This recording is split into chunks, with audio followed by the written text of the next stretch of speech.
Sir, ask lang po, if 35 years in the service ka na at 60 years old, ilang percent kaya ang avail mo sa pension? Okay.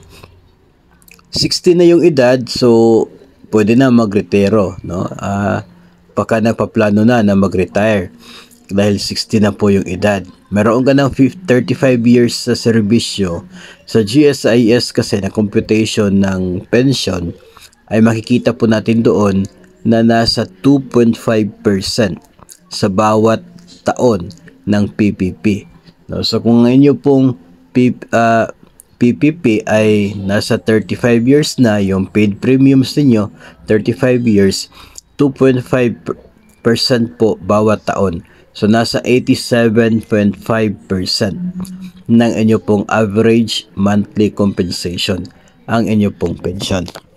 Ito po ay medyo mas mataas po dyan yung actual, kasi yung average monthly compensation dagdagan po siya ng 700 saka i-multiply doon sa doon sa 2.5% at doon sa PPP. So pero close po ay nandyan po sa 87.5% hanggang 90%. So yun po yung makukuhang pensyon ninyo. Hindi po yun sa basic pay ha. Yun po ay doon sa average monthly compensation in the last 3 years.